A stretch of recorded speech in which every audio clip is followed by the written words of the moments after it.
I played a few popular numbers, syncopating them with as much of a flair as I could. I tried to smile and look confident, patting my left foot lightly and swaying a little with the beat of my music. All the time I was thinking, give me a chance, Pete Harris. Come on, give me a chance. He drew his mouth down at the corners when I turned on the bench to face him. He looked at Lonnie rather than at me and nodded. The kid's not bad, he said, reaching up to rub his head. Lonnie sat astride a chair facing the back. He looked nonchalant.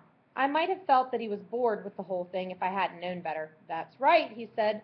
Josh handles that keyboard pretty well. I have an idea that a lot of people are going to like his music, not only because it's good, but because they like to see a kid doing this sort of thing. Not many kids his age play like that. If times were good, I'd take 'em in a minute, Harris said. But they ain't good. Fact is, they're rotten. He looked at Joey again. They've been rotten for you too, haven't they, sport? Yeah, pretty rotten up until we met Lonnie. Joey was standing with both hands in his pockets, his thin face very sober. But we can't expect Lonnie to take care of us any longer. We're not his kids. Nobody said anything for a long time, and during that silence I felt as heavy as lead inside. Joey was right. We were not Lonnie's kids. We couldn't go on eating food that he paid for, promoting him to the job of being our dad when he hadn't asked for the honor. I had to face it. If there was no job for me at the carnival, Joey and I would have to start moving along on our own again. I wondered how begging would be around Baton Rouge. Then, to my amazement, Pete Harris gave me a job. He had the look of a man who was doing a thing against his better judgment and finding it more than a little painful.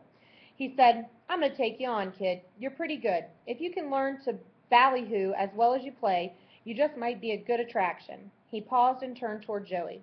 I'll give your brother $5 a week with grub and sleeping space for the two of you. That okay with you boys? It was more than okay. It was wonderful, an offer to make the likes of us delirious. Our faces must have shown our joy, but Pete Harris didn't look joyful. He glanced at Lonnie, and I saw him shake his head slightly with a smile that looked grim rather than happy. Then he told us to come on outside, and he'd show us where we could bunk for the night. He said he'd get me ready for work the next morning. We followed him out to a tent on the edge of the meadow, where there were dozens of cots lined up in long rows. Men and boys sleep here, Harris told us.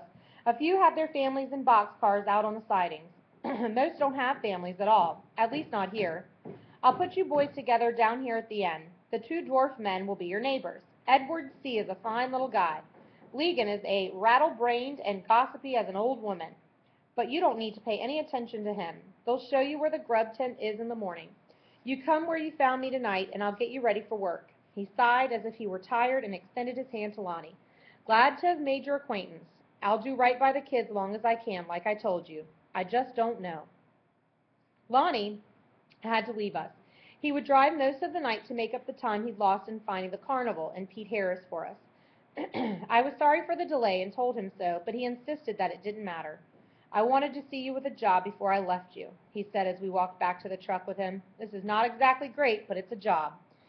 Maybe it will lead to something better. A guy can never tell. We stood leaning against the big wheels of the truck. That truck had come to seem like home. I hated to give it up. Lonnie handed me a scrap of paper with the name Lon Broomer written on it. I hadn't known his full name before. Underneath was a street address in Omaha, Nebraska. This is where I live when I'm home, he told me. I'll be back down here in a couple of weeks if I'm not laid off. If I make it back, I'll look you up. If not, let me hear how you're getting along. I'll do that, Lonnie. I sure will, I answered. He stood looking at us as if he didn't quite know what to say. When he spoke, his voice didn't sound natural. I'll have you two fellows on my mind if you ever get into a real jam. You let me know. I'll be ready to help you best I can. We shook hands, and he climbed up behind the wheel. As the truck moved away, he waved to us, and Joey put into words what I secretly felt myself. He said, if I was a little kid, I'd start bawling and run right after that truck.